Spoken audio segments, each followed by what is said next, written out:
Bonjour et bienvenue dans cette nouvelle vidéo. Alors que le Pérou nous accueillait avec ses paysages de fin du monde et ses routes vertigineuses, on est finalement arrivé dans la chaîne de montagnes qui s'appelle la Cordillère Blanche. Après une première nuit froide et humide en altitude, on s'est réveillé le lendemain matin entouré de pics enneigés et d'un soleil radieux. Pendant qu'on préparait nos choses pour aller faire une randonnée et fermer le campeur, on avait une drôle de spectatrice. Salut la vache, t'as l'air d'avoir froid puis d'avoir faim.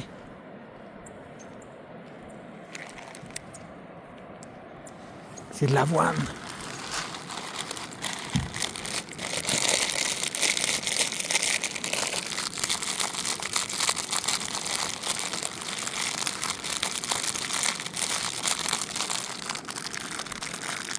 Ouais, belle.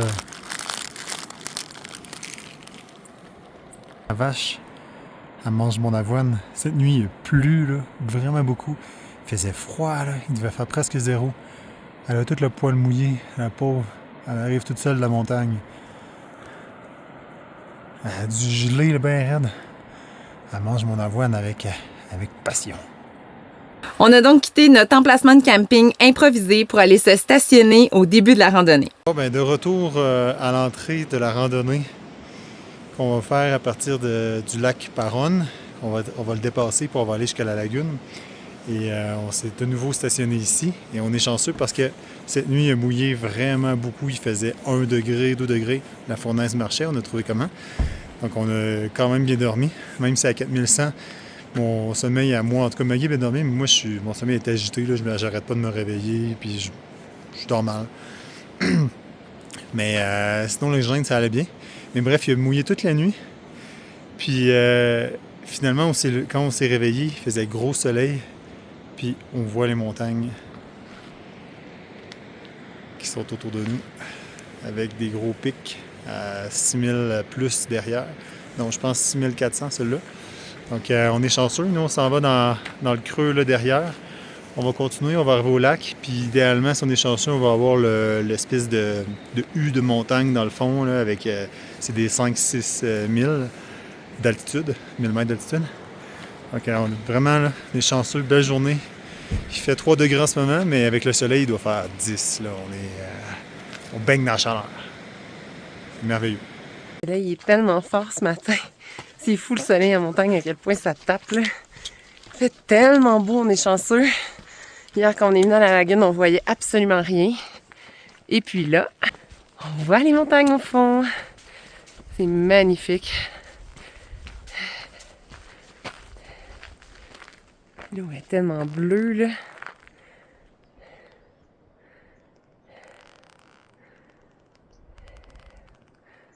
On voit tous les sommets enneigés autour de nous. Très cool. Notre plan, c'était d'emprunter le sentier qui longe la lagune, mais finalement, ça s'est pas vraiment passé comme prévu.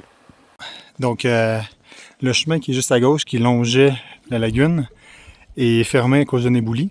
Donc Maggie s'est allée emprunter le chemin et moi je suis allé voir le patron du refuge, là, le gardien. Puis il m'a dit non, tu peux pas passer par là, ça marchera pas. Donc il a dit tu peux juste y aller en kayak.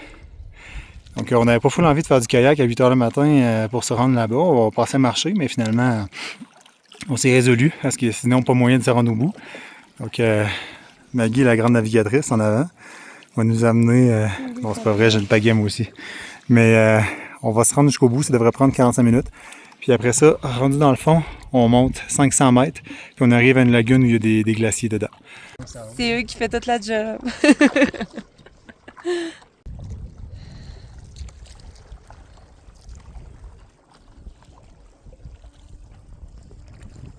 Bon, ben après 40 minutes de pagayage en zigzag parce qu'on est pourri en kayak, on est arrivé à l'autre bord de la lagune, mais là on sait pas où aller. Parce que les rebords, ils ont l'air de rien, mais ils sont quand même assez abrupts. Fait que faut comme se trouver un endroit pour pouvoir monter là. Puis le guide, pas le guide, mais en tout cas le gardien du refuge qui nous a loué les kayaks, il nous a absolument pas dit où aller. Fait que c'est pas grave, au moins il fait beau et les montagnes sont belles. Aller ici, c'est pas mieux, là. Ouais. Pas mieux, il faut aller de l'autre bord là-bas, nous. Faut arriver. Attention, il y a une roche droit devant. Une roche bien pointue. Yeah. On est arrivé? On y est arrivé. C'était pas facile. C'était pas facile. Ouais, on est vraiment en bouche. On fait des zigzags tout le temps. On n'a pas de technique. On n'est pas coordonné. On n'a rien. On n'est pas fait pour faire du kayak, c'est tout. Je finis d'étremper aussi. On va voir. Avec les fesses mouillées parce qu'on rentre trop d'eau en dedans. Donc oui, un peu détrempé, on s'est donc lancé dans la randonnée qui allait nous amener à une prochaine lagune, la lagune Congelada. Traverser ce charmant, très solide pont.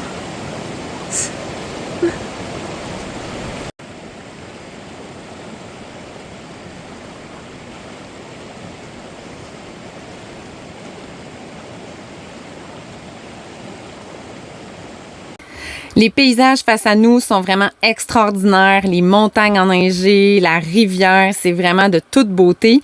Et surtout, on est vraiment seul au monde. Il n'y a absolument personne. À partir du moment qu'on a passé le refuge de la lagune, on n'a vu personne sur le lac ou dans les environs. Et de l'autre côté, on a comme juste l'impression que personne va se rendre là. Un classique de toutes nos randos, il pleut. Fait qu'il a sorti l'artillerie lourde. Blindé avec ça. Et oui, la satanée pluie était encore parmi nous pour une randonnée, mais bon, c'est pas grave, on gardait le moral parce que malgré tout, on avait des petites percées de soleil et les paysages étaient vraiment magnifiques plus on prenait de la hauteur. On est chanceux, Maggie et moi, parce que on tolère l'altitude quand même bien. Quand même. On peut dormir à plus de 4000 mètres quand même correctement. Puis on peut faire de la randonnée parce que si, mettons, à 2000 ou 3000, il y en a nous deux qui n'étaient pas capables parce qu'on avait des symptômes du mal de l'altitude, on pourrait pas faire des randos ensemble. Donc là, c'est quand même plaisant parce qu'on peut monter. Il y en a à peu près le même rythme, puis la même capacité, à peu près. Maggie, c'est une chef des montagnes, mais bon, en ce moment, toutes les deux on a le rhume. C'est pas fameux, là, rendu à 4300, 400, je sais pas trop. Maintenant, il faut qu'on se rende derrière ça ici, une chute. On la voit un peu là-bas. Nous, il faut se rendre là, passer derrière, puis là, il y a une lagune avec de la glace. C'est drôle parce que ces arbres-là, on les a trouvés depuis la Colombie, partout en altitude. Leur écorce est vraiment, vraiment spécial. On dirait que c'est de la pâte philo faite pour faire. On dirait que c'est... C'est quoi donc des spatacopita, là, tu sais, les trucs grecs, là? Oui. Ou bien un dessert quelconque, là.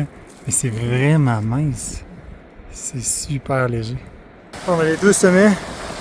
6020, 6025. Je pense que c'est lui puis lui. Naturellement, c'est pas là qu'on va. Mais on est juste à 4550 environ. Les montagnes sont belles. Ça se dégage un peu. Après avoir passé une crête quand même assez à pic et intense, on arrive à une chute vraiment belle qui se déverse dans une lagune vert laiteux. C'est vraiment hyper impressionnant. On voit notre objectif au loin, on garde le rythme et on continue notre ascension. On a monté toute la butte ici, vraiment très à pic. C'est pas facile. Mais c'est très joli. Après 4 km de montée et un dénivelé positif de 900 mètres, on arrive à bout de souffle à la fameuse Laguna Congelada. Si je ne me trompe pas, ça c'est un glacier. Puis ça c'est un cirque glaciaire. Un cirque glaciaire, c'est une espèce de cuve dans laquelle la neige des montagnes en haut des pics s'accumule, elle descend, elle se compresse, puis elle fait un glacier qui glisse tranquillement sur la roche. Puis rendu une certaine altitude, il fond, puis il fait une lagune. On est à 4800 mètres ici. Le bout de glacier qui est tombé, ça a fait un gros splush dans l'eau, comme dirait Maggie. Il vient d'avoir un éboulement. Ça s'est détaché puis ça a tombé. J'ai pas eu le temps de sortir mon cellulaire à temps. On l'a entendu vraiment fort. On dirait que c'était sur toute la roche. On sort notre lunch, on profite du moment et vraiment, on se compte hyper chanceux d'être seul au milieu des montagnes et de leur tranquillité.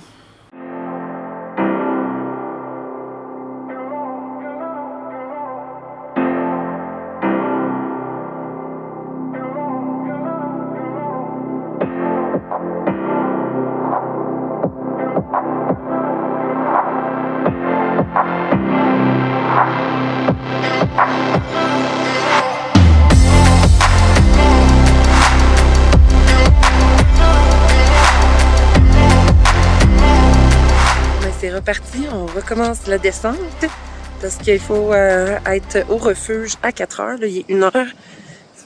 Puis il nous reste encore le retour en kayak à faire. C'était vraiment magnifique. Vraiment une méchante belle rando. Et on a aussi peur que le fameux retour en kayak se fasse sous la pluie avec le vent de face parce qu'on voit les nuages assez menaçants s'accumuler au-dessus de la lagune Paronne en contrebas. Un autre éboulement. On l'a entendu craquer, on pensait que c'était le tonnerre. Maggie qui a peur des ruisseaux, de marcher sur les roches, de tomber dans l'eau. C'est tellement drôle de la voir aller là.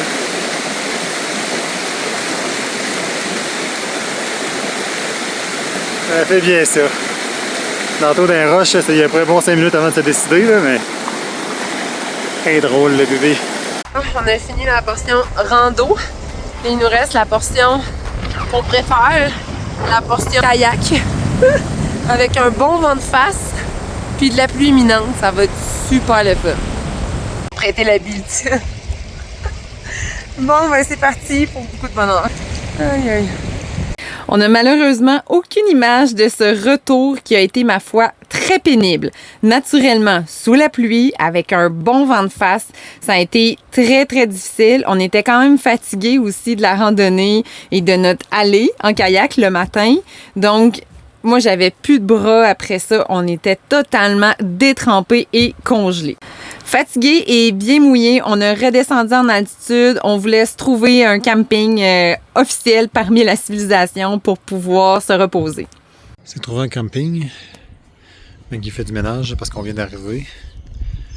On a accroché notre linge tout mouillé. Les toilettes là, sont super belles. C'est standard nord-américain. C'est très rare au Pérou. Puis c'est un bel endroit quand même. C'est fait pour les voyageurs comme nous. Il a fait un genre de deck là, en céramique. Puis nous, on se recule comme ça. Fait qu'on est super bien. C'est tombé heureuse. Montre-moi tes yeux. Jeune Danois. T'as tellement des beaux yeux, là. Des beaux yeux bleus. Les yeux de la même couleur que la lagune sur laquelle on a été aujourd'hui. Un beau bleu turquoise. Après notre éprouvante journée de 9 km de kayak et 16 km de rando, on se fait un bon petit souper spag avec une bonne bouteille de vin. Des fois, on a des moins bons campings, puis des fois, on a des vraiment bons campings, comme lui. On a passé la nuit ici hier. Après notre grosse rando, on a pu s'installer confortablement, faire sécher nos vêtements. Grand terrain, on est tout seul, au milieu des montagnes. Puis pour une fois, il n'y a pas de chiens, pas d'animaux de la ferme qui crient. Pas qu'on n'aime pas les animaux de la ferme, là, mais des fois, ça fait du bien, juste de pas de bruit. Il est beau, hein? Très rouge. En fait, il est très orange. On dirait un petit pic orange.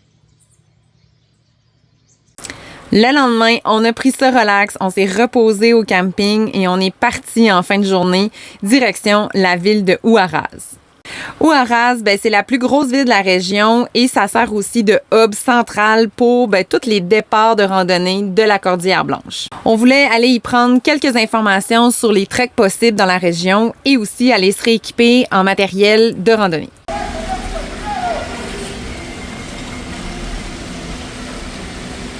Le camion qui est là, le gars il était chaud dedans. Il dormait. J'étais cogné à sa fenêtre parce que le monde n'arrêtait pas de klaxonner. Il avait peut-être baissé, il n'entendait rien. J'étais cogné, j'ai crié. Il a fini par se réveiller, il s'est rendormi tout de suite. finalement, les gens plus loin à l'arrêt d'autobus sont venus avec moi, puis ils ont genre cogné, puis ils ont crié genre t'es chaud, t'as pas, puis tout ça, puis la police a passé à côté. Ils ont dit à la police d'aller voir, la police n'a rien fait, elle continue à marcher. Ouais, c'est vraiment dangereux, là. Le gars, vraiment, il prenait les clous, le gars, il était en plein dormait. milieu de la circulation. Puis Pendant genre 5 minutes, facilement, le monde klaxonnait derrière lui. Tout le monde passait à côté de lui, on est dans un gros trafic intense le soir. Et gros trafic, là, avec genre du monde klaxonne, il bouge pas, il dort, le gars. C'est sûr et certain que ça va faire un accident plus loin, la police, elle fait rien, tout le monde... Ben, les gens s'en foutent pas parce que visiblement, la population avait ça à cœur. Mais c'est spécial, là. Ouais. Nous, on n'aurait pas vu ça par chez nous, là. Mais avant, on a profité de notre soirée en ville pour aller manger au restaurant. Un restaurant à Huaraz, au Pérou, dans la Cordillère Blanche. On a trouvé un endroit où il y avait de la bière locale, Sierra Andina. Et bon, ils font des choses un peu internationales, là, genre burger, salade, burritos et tout. Donc on a pris une soupe péruvienne, puis on a pris 2 burgers parce qu'on est poche, mais c'est parce que sinon le reste, c'était pas de temps. On est des vrais touristes. On est vraiment touristes, mais il n'y avait pas de temps de bouffe super traditionnelle, c'est plus pour les touristes, donc voilà.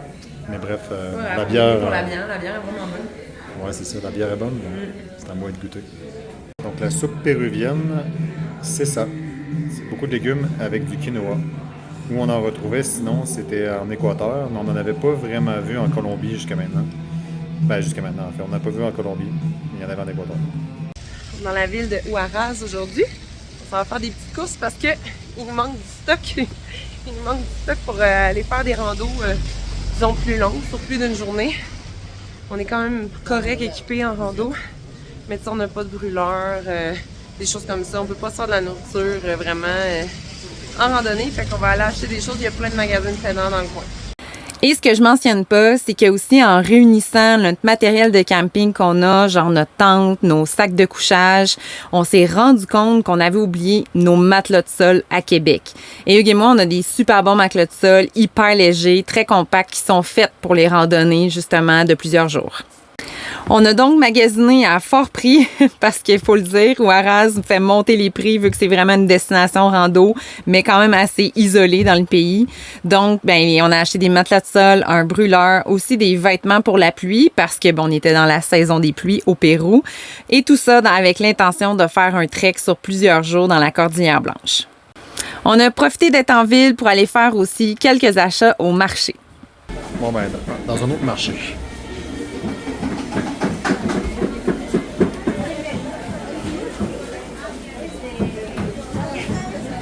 Beaux abats.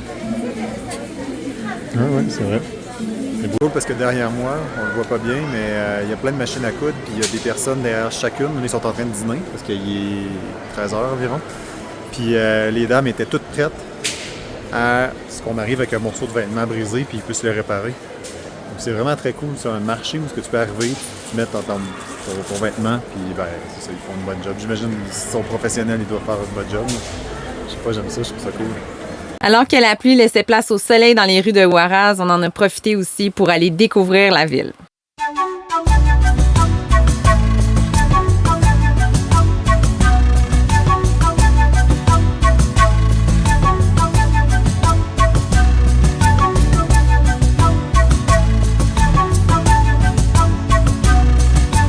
Après une folle journée de dépenses à Huaraz où on s'est équipé des équipements qui nous manquaient pour faire des randos de plus d'une journée, parce qu'on est quand même équipé pour des randos d'une journée, mais il nous manquait un petit peu de matériel.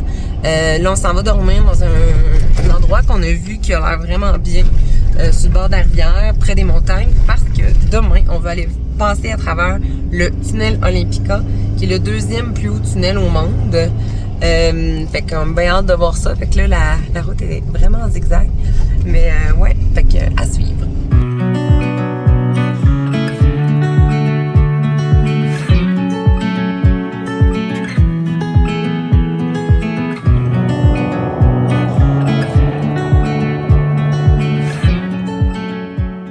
On s'est donc trouvé un emplacement sauvage pour la nuit, près d'une rivière.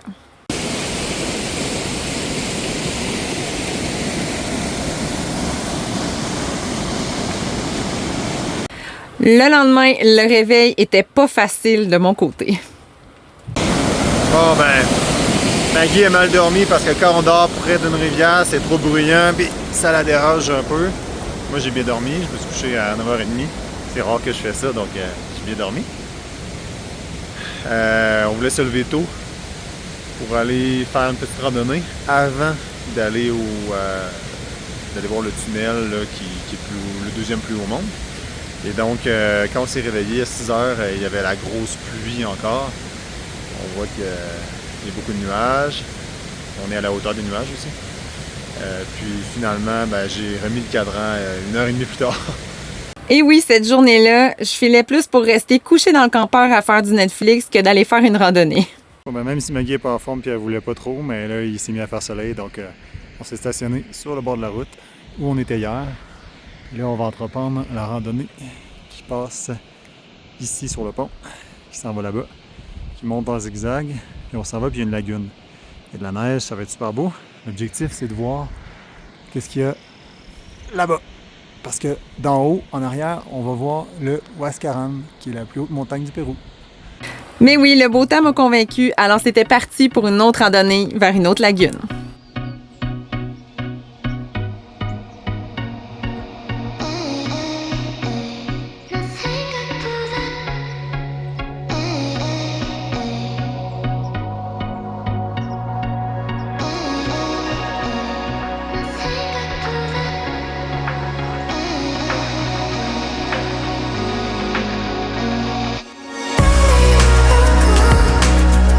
On y arrive, le tout est là.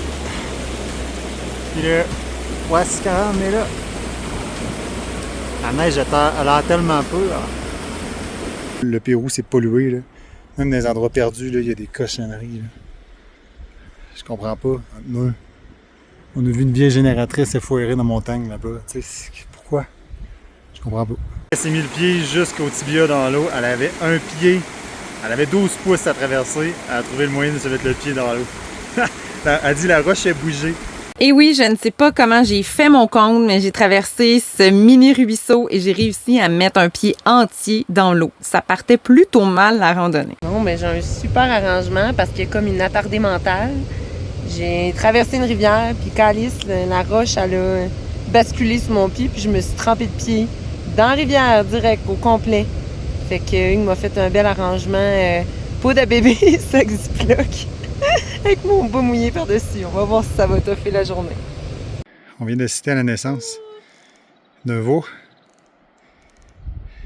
Elle a accouché il y a 1 minute. Puis le veau est tombé à terre. Elle a perdu son placenta. Puis là, elle liche. Le petit essaie de se lever. Ils sont dans un beau décor. Puis la nature est faite forte parce que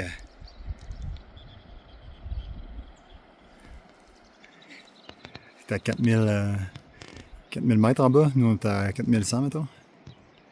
Après avoir pris de la hauteur, on est finalement arrivé à une forêt quand même assez dense et un peu mystique. On dirait une forêt hantée dans le Seigneur des Anneaux, genre. Quand je parle, là, cet arbre-là, là, c'est de la porte-philo, là. Parce que c'est vraiment de la porte-philo. C'est super léger. On dirait du papier de soie, genre pour les cadeaux à Noël. On a finalement atteint la lagune Hualcacocha, et oui, sous la pluie. L'eau est tellement bleue, là. Incroyable.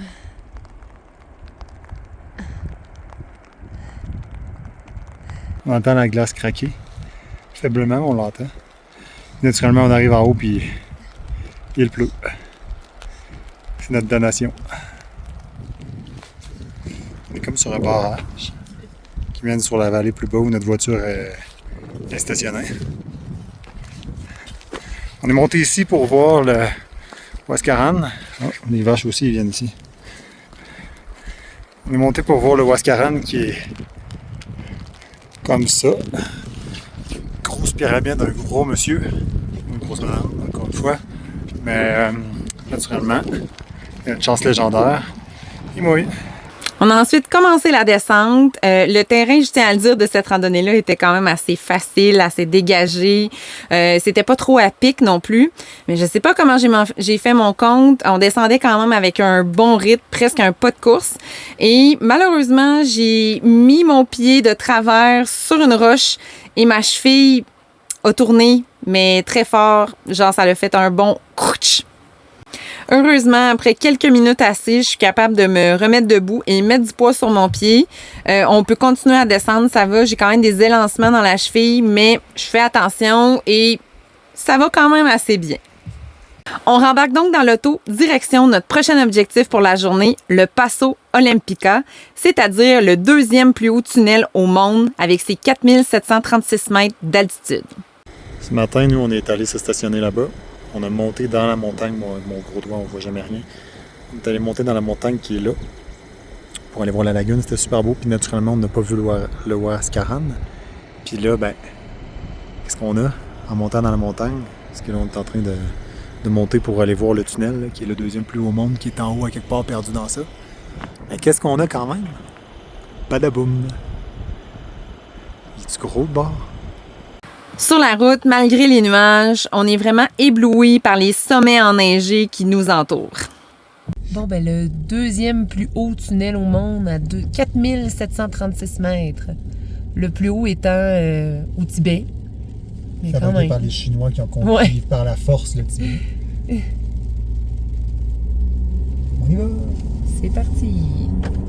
C'est le tunnel, on est arrivé de l'autre bord, puis on a trouvé l'ancienne route qui passait par-dessus le col. Donc c'est vraiment cool parce qu'en fait, on la voit, la route, elle monte, puis elle s'en allait là-bas, dans le creux, puis ça passait vers là-bas. C'est vraiment, vraiment, vraiment beau. Tous les glaciers en haut, là, il y a trop de nuages, puis moi, ça va pas bien. Et checker ça derrière. Ça, c'est juste vraiment fou dingue dans la tête. La lagune n'est pas turquoise, là. Elle est bleu ciel. Là, on le voit pas bien, le cellulaire, machin, là, mais c'est juste... Elle est tellement bleue, là. Toute l'eau arrive. La montagne qui est là-bas, son nom, c'est le Ulta. Le pic, bien enneigé. C'est beau, là, par ici, là. Puis le tunnel, il sort juste là. Puis, ça flash, là. C'est tellement beau, là. On est chanceux. On redescend donc de la montagne, on retraverse la vallée où on était le matin et on atteint l'agitation des villages où les bergères ramènent les troupeaux en fin de journée. Oh, elle a des petits cochonnets. Oh, les petits cochonnets. Puis il y a des chiens. Et comme on avait tellement été confortable dans cet endroit-là, on est retourné au fameux camping à Caraz. Et on a trouvé un barbecue de luxe. Donc j'ai fait un petit feu dedans. Maggie a fait des papillotes. En s'installant au camping, j'ai constaté la grosseur de ma cheville qui était hyper tendue et chaude. J'ai mis de la glace. Ça faisait quand même assez mal aussi. Je me suis pris 2 Advil pour calmer la douleur. Et ça me faisait questionner la suite des choses pour les fameux treks qu'on voulait faire dans la Cordillère Blanche. Mais bon, ce sera pour une prochaine vidéo où les montagnes continuent à nous en mettre plein la vue, où on visite un glacier et où on a d'autres petits soucis de santé. Si vous avez aimé cette vidéo, n'oubliez pas de laisser un j'aime et un commentaire. En plus que ça nous fasse plaisir, ça envoie des signaux à l'algorithme YouTube que la vidéo fonctionne, donc ça nous aide beaucoup à faire grandir cette chaîne.